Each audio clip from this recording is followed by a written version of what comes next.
Hoje no programa de Médico para Médico nós vamos conversar com Mariana Elvas, que é acadêmica de medicina. E geralmente a primeira pergunta que eu faço é exatamente essa. Mariana, medicina, você já tinha essa ideia de ser médica desde criança? Já te acompanhava essa ideia? Ou surgiu quando essa ideia? Vou ser médica? Eu sempre quis medicina. Eu acho que por conta dos meus pais, né? Porque os dois são médicos, então acabava que eu vivenciava aquilo. A mamãe me levava pequenininha pro consultório e eu via ela atendendo e já reproduzia nas bonecas. Então, uma grande parte da minha vida eu já tinha certeza que eu queria medicina. Mas teve um momento que eu acho que foi no primeiro ano do ensino médio, mais ou menos, que eu desisti. Eu comecei a pensar em outras coisas, comecei a pensar em direito. Porque eu sempre gostei muito de escrever, eu sempre fui muito boa em redação, e aí eu pensava, por que não direito? Já que medicina é tanta gente querendo a mesma coisa. E aí veio essa pressão, né, em cima de mim, e eu comecei a botar na ideia que eu queria direito. E os meus pais, eles não gostaram muito disso a princípio, porque eles sabiam que desde cedo eu queria medicina. E aí teve uma época até que minha avó dizia que não aceitava, que eu não queria mais medicina. Como é que tu muda dessa forma? Tu sempre quis medicina, agora quer fazer direito? E aí eu fiquei em direito até o momento que ela esqueceu disso. E aí eu decidi, no final das contas, que eu queria medicina, que eu ia estudar para isso. E foi o momento que eu comecei a me dedicar bastante. E eu sinto que isso se estende até hoje, essa questão da dedicação. Porque foi desde o pré-vestibular, que eu sabia que ia ser difícil para entrar, até hoje que eu sei que eu tô prestes a entrar no mercado de trabalho, que tá cheio de médicos se formando, e que eu vou ter que me diferenciar como médica, como profissional. Essa mudança que você teve, que você passou de medicina para direito, isso aí tem alguma coisa a ver com receio, com medo, porque a medicina era muito concorrida, você tinha que estudar mais, ou realmente você pensou mesmo em mudar para direito? Eu acredito que tinha muito mais a ver com o medo, porque eu via que mais de 90% da minha turma queria medicina. Então, imagino, todas as turmas somando, quantas pessoas não eram e o que eu era? Eu era só uma estudante comum, eu tinha medo de não conseguir, de não obter uma nota muito boa no Enem, de não ter uma pontuação suficiente, porque, enfim, né, para passar nas públicas hoje a nota de corte é altíssima, então eu sempre tive esse medo, mas graças a Deus eu consegui superar, né, e tô fazendo o curso que eu amo, porque desde os primeiros períodos, assim que eu passei, eu vi que era aquilo que eu queria fazer. Pelo fato de teus pais serem médicos, houve uma pressão de teus pais para que você fizesse medicina, da tua família, querendo que você fizesse medicina? A minha família queria muito. Mas eu sinto que quando eu falei que eu queria direito, a mamãe sempre tinha aquela ideia assim, minha filha, você vai pra medicina, se você não gostar, não tem nada que te prenda, você vai fazer o que você gosta, aquilo que você quer. Tanto é que quando eu comecei a fazer o curso, que eu vi que era aquilo que eu queria, que eu gostava de fato, foi um alívio para todo mundo, porque eu realmente me apaixonei e pronto, resolvido, problema resolvido. E como é que foi o vestibular? Porque você falou, realmente são muitos alunos fazendo o vestibular para medicina, é muito concorrido e as pessoas que vão fazer medicina realmente estão no nível bem mais alto. Como é que foi essa entrada no vestibular para você conseguir medicina? Eu fiz pré-vestibular por um semestre. Eu não passei de primeira. Eu fiz o pré-vestibular no Barreto, inclusive, e eu gosto demais de lá. Eu sinto que lá foi muito importante para mim, porque lá tem uma motivação que é diferente dos outros lugares, sabe? É um lugar que te impulsiona, que faz você acreditar que você consegue. E não era o que eu sentia antes, né, na minha escola antiga. Então lá eu tomei gosto por estudar, porque eu comecei a ver que aquilo que eu ia conquistar era muito baseado no que eu seguia, no trajeto, né, que eu ia seguir, que é o estudo, estudar, sentar. Realmente você tem que sentar na mesa, estudar e focar. Esse foco que você tem na medicina, esse estudar para medicina, você vendo agora, já olhando para trás, você acha que te atrapalhou em relação à tua vida, a você viver, a você se divertir, a você sair, a você passear, pelo fato de você ter estudado mais para fazer medicina ou não? Eu sinto que sim. No ano que eu estava no pré, foi um período que realmente eu estava mais focada, eu estava mais tensa. Então, toda vez que você vai para um momento de lazer, você já fica assim com o peso na consciência, pensando, será que eu não devia estar em casa estudando? Então, eu sinto que sim. Quando você pensar em fazer para medicina, já no ensino médio, que você, quer dizer, claro, no ensino médio você já começa a estudar um pouquinho mais, né? Te atrapalhava também ou esse pensamento de atrapalhar mesmo foi só quando você fez o pré-vestibular? Eu sinto que começou no terceiro ano, né? Que foi no último ano. Eu sinto que foi aí mesmo que começou a pressão de verdade, o medo. Porque tudo estava assim, mais presente, sabe? As provas já eram mais direcionadas para o vestibular, já tinha uma questão de comparar as pontuações entre as pessoas da turma. E a gente sabe que aqueles que tinham as maiores pontuações eram os que tinham maiores chances de passar, né? Então, começou no terceiro ano, que é o ano que realmente está todo mundo assim, voltado para o vestibular, para como ele vai acontecer. E no dia que você recebeu o resultado, passei para medicina, você lembra desse dia? Eu acho que eu estava dormindo à tarde e do nada eu fui surpreendida com várias pessoas batendo na minha porta, a maior alegria, comemorando. Mariana, você passou! Eu senti essa sensação de dever cumprido, como se tudo aquilo que eu estava lutando para conquistar tivesse, enfim, dado certo e funcionado. E aí você passou por essa fase, por esse desafio, aí entrou na faculdade de medicina. Conta para mim, como é que foi você entrar na faculdade? Quando você entrou, era o que você esperava? Era diferente do que você esperava? Você se decepcionou no começo? Não se decepcionou? Como é que foi a tua entrada no curso de medicina propriamente dito? A faculdade ela é um pouco diferente da escola, né? Assim, você vê que você tem que se impor muito mais, você tem que se mostrar muito mais. Eu sempre fui uma pessoa muito tímida, E aí, quando começou os seminários, aquela professora é mais rígida, ela vai sortear, vai escolher alguém. Eu vi que eu tinha que mudar, sabe? Eu tinha que perder um pouco daquela timidez. E foi um momento que eu comecei a me impor mais, a me expressar mais, a apresentar os seminários, treinar mais para isso, melhorar essa questão da oratória, que é muito importante, né? A gente vai vendo que a gente tem que aprender a se impor, a se colocar. E foi surpreendente para mim, porque eu sempre fui muito tímida. E aí eu fui vendo que a gente ia sendo chamado, né, sendo sorteado para esses seminários, e às vezes a gente recebia elogios. Tinha uma professora que ela era super rígida, professora de bioquímica, e eu fui escolhida para apresentar, e eu nunca vou esquecer, porque ela me elogiou no final, e não era uma coisa que eu estava esperando ser elogiada, porque eu nunca tinha, foi o primeiro seminário que eu apresentei, eu tímida, primeira vez apresentando assim na frente de todo mundo, morrendo de vergonha, e mesmo assim deu certo. Aí foi uma sensação maravilhosa. Eu senti que eu estava num lugar que eu posso dominar. E hoje em dia, quando você faz seminário, você tem a mesma sensação de antes? Ou já está uma coisa mais tranquila, mais calma? Sempre vem o nervosismo, mas quando você está lá na frente, né, do palco, todo mundo olhando para você, que você se sente bem, você sente que está dominando aquilo que você está falando, vem uma sensação muito gostosa no final.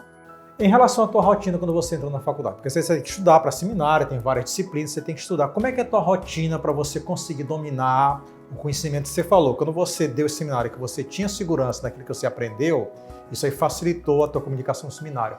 Mas você tem que estudar. Como é que é a tua rotina para você estudar isso, ter disciplina para você abarcar esse conhecimento de tantas disciplinas ao mesmo tempo? Como é que é a tua rotina? A rotina da medicina é muito estressante, mas por ser algo que eu gosto, que eu realmente amo, acaba tirando assim um peso, né, que poderia estar sendo.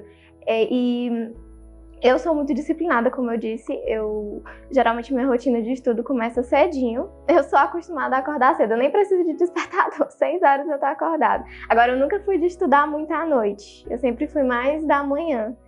E aí eu sempre fui muito organizada também com os meus horários, eu tento não deixar acumular o assunto. E eu começo meu dia bem cedo, para que ele pareça ser mais longo do que ele é. E é assim eu vou levando. O professor dá a matéria, Eu sempre tento rever o assunto antes que ele dê o próximo, para não criar uma bola de neve no final e na hora da prova, quando estiver chegando na semana de prova, tá cheia de assunto. Então eu sempre me organizo assim. E como é que vocês estudam? Vocês estudam por livro, por apostila, por vídeo, Como é que vocês estudam o tema, o assunto das aulas? No início, nos primeiros períodos, eu era muito assim de pegar livro. Aquele Leninger de bioquímica, eu lembro que eu estudava por ele, que é aquele maior livro, né? Só que agora tá uma realidade totalmente diferente agora na pandemia, porque a gente já tem as aulas gravadas, né? E acaba facilitando muito, porque antes eu gravava as aulas para estudar em casa sozinha. Hoje eu já posso ver o vídeo da aula com o slide do professor. Então é uma coisa muito boa, porque você tá ali vendo a matéria, vendo o slide, vendo tudo. Inclusive vai ser até difícil me adaptar depois que voltar ao tempo normal, porque é um tipo de material novo que a gente não tinha antes acesso, que é a aula ali completa para você. Então hoje é mais pela aula do professor. Aí a gente pega um complemento de livros, se precisar algum assunto, ou então artigos, né? Se precisar de uma coisa mais atualizada. Eu realmente concordo com a tua ideia, porque, por exemplo, durante essa pandemia, nesse 1 ano e meio, eu acho que eu fiz uns 10 a 15 cursos EAD. E fiz muito cursos presenciais, fiz 3 MBA, fiz pós-graduação, e realmente eu tenho essa sensação, quer dizer, quando você tem a aula que a aula foi gravada, você pode assistir 1, 2, 3 vezes, tem dúvida, você volta. Porque numa aula presencial, se você der uma cochiladazinha, olhou para o lado, voltou, você já perdeu às vezes o que ele falou. E não dá para você fazer o replay na aula presencial. Você acha que essas aulas gravadas, mesmo depois da pandemia, elas deveriam ou tem que continuar assim? Melhora para o aprendizado do aluno? Eu acho que melhora muito. Pensando assim, você falando isso, é uma coisa que é muito importante para o aluno, porque facilita muito mais a gente pegar a matéria. Facilita muito mais que a gente aprenda, a gente tendo ali todo o material do professor, juntando a voz dele com o slide dele, com o material. É maravilhoso. Como a SAMP chegou na tua vida? Eu conheci a SAMP, acho que na minha semana do calouro, que é um período que geralmente se apresenta nessas instituições que tem, apresenta o centro acadêmico, a atlética, a SAMP, os congressos, a IFMSA, e eu conheci assim, mas eu nunca imaginei que eu poderia entrar nela. Desde o primeiro período, eu sempre almejei entrar na organização de um congresso grande. Porque eu sei o peso que isso tem para uma residência. Eu estudo bastante edital de residência, eu tento me atualizar e eu sei que é uma pontuação extra, que é muito importante. Então, quando eu vi que tinha iniciado o processo seletivo para organizar o congresso, eu me inscrevi. Eu me inscrevi no intuito de fazer parte da comissão científica da SAMP. E tinham algumas vagas para serem ocupadas para a comissão científica, mas uma coisa que eu não imaginava é que tinha vaga também para a SAMP, que eram 2 vagas da minha universidade. E eu fiz a entrevista, foram perguntadas coisas sobre organização, sobre a parte científica, né, que era a comissão que eu estava tentando entrar, e também sobre saber se relacionar com outras pessoas, sobre assertividade, sobre saber se comunicar, saber organizar. E eu acredito que eu me saí bem nessa entrevista. E foi assim que eu entrei na SAMP. Eu não sabia que tinha essa oportunidade, mas depois eu recebi o contato da Ana Vitória, que é a vice-presidente, agora mudou, né, a gestão, mas ela era a vice-presidente na época. E ela falou comigo e falou: Mariana, a gente gostou muito dessa entrevista, estamos precisando de diretores na SAMP, e queremos que você entre. E aí entrou eu e outra colega minha, que hoje também vai continuar na gestão comigo. Então você hoje ocupa um cargo de diretoria na SAMP, é isso? Eu ocupava o cargo de diretoria, encerrou a gestão nesse ano e agora eu vou iniciar o cargo de presidente. Uma vez você participando agora num cargo bem importante da SAMP, né?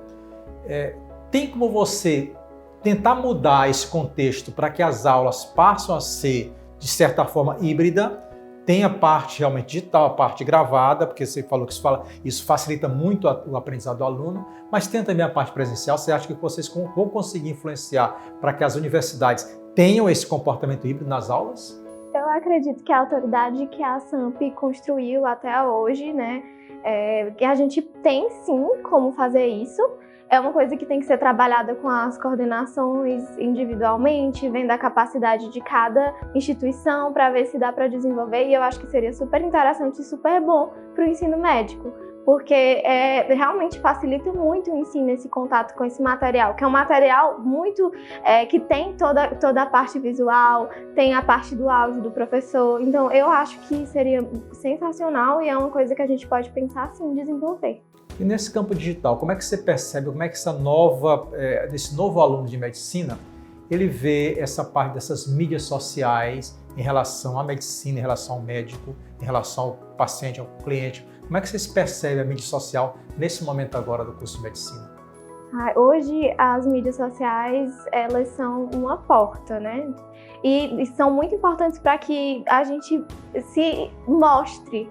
Porque nós somos pessoas comuns, mas a partir do momento que a gente expressa a nossa opinião, a gente tem uma chance de se diferenciar. Quando você se expõe, você vai ser visto, você vai ser admirado, você vai poder atrair olhares para você. Então eu acho que é uma oportunidade muito interessante para chamar a atenção, para atrair novos pacientes, né? Eu vejo que hoje em dia está muito mais em alta, né, essa questão da mídia digital para o médico, porque é uma forma dele se diferenciar dos outros. Lá o paciente ele está vendo ele com outra visão, não é mais aquela só no consultório. Então eu acho que é muito interessante. E para o estudante de medicina também, porque acaba que a gente entra em contato com outros médicos, com os profissionais, eles entram em contato com a gente. Às vezes, nós que somos estudantes, a gente tem muito mais habilidade em mexer em alguns aplicativos de edição, de foto, de fazer arte para o Instagram, e é até uma forma de ajudar o médico. E é uma via de mão dupla, porque a gente aprende e a gente também ajuda o médico nessa parte que talvez os médicos que estão assim mais na frente, eles não têm essa facilidade em mexer nesses aplicativos, né? No Canva, no Photoshop, né? E aí facilita muito. E como é que você vê essa habilidade que vocês têm agora quando você entrar no teu campo profissional, quando você já for médica? Como é que você vai usar toda essa ferramenta para facilitar o teu conhecimento, a tua atuação na medicina? Eu acho que quando eu for médica, eu vou querer sim ter a minha rede social, eu vou querer mostrar o meu conhecimento, né?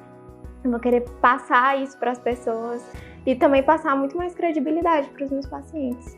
E você já tem na tua cabeça alguma ideia do que você vai ser de especialidade? Tem muitas coisas. Eu pensei em muitas coisas. Eu ainda estou na metade do curso, acho que ainda tem bastante, mas hoje as minhas preferidas é ginecologia e obstetrícia, né, que acabou tendo uma influência muito grande dos meus pais. Eu acompanho muito eles, então era inevitável que eu não me apaixonasse pela especialidade. Eu penso em oncologia, porque eu gostei muito da disciplina de oncohematologia, então foi uma parte assim, da medicina que me atraiu bastante, mas eu não sei ainda se eu vou querer a parte clínica ou a parte cirúrgica, porque as duas me atraem. E eu sei que eu sou dinâmica, eu vou querer uma coisa que me dê essa oportunidade de ir para os dois lados, de não ficar o dia todo assim, só no consultório ou só em pé, numa mesa, no centro cirúrgico. E as ligas acadêmicas ajudam ou atrapalham o curso de medicina? As ligas acadêmicas são muito importantes. Eu já participei de várias. Porque, assim, as ligas, elas te dão a oportunidade de aprender mais sobre determinada área, te dão a oportunidade de desenvolver pesquisa, que é uma área que está ganhando mais força ainda, porque pesa no edital de residência, tá lá o quão importante é essa parte de pesquisa, e te ajudar a organizar aulas e eventos. Então é realmente maravilhoso. Eu já participei de vários. Conversamos aqui com Mariana Elvas, acadêmica de medicina, nosso programa de médico para médico. E mais uma vez, obrigado, Mariana, pela sua participação. Obrigada, Evaldo, pela oportunidade. Eu fico muito grata.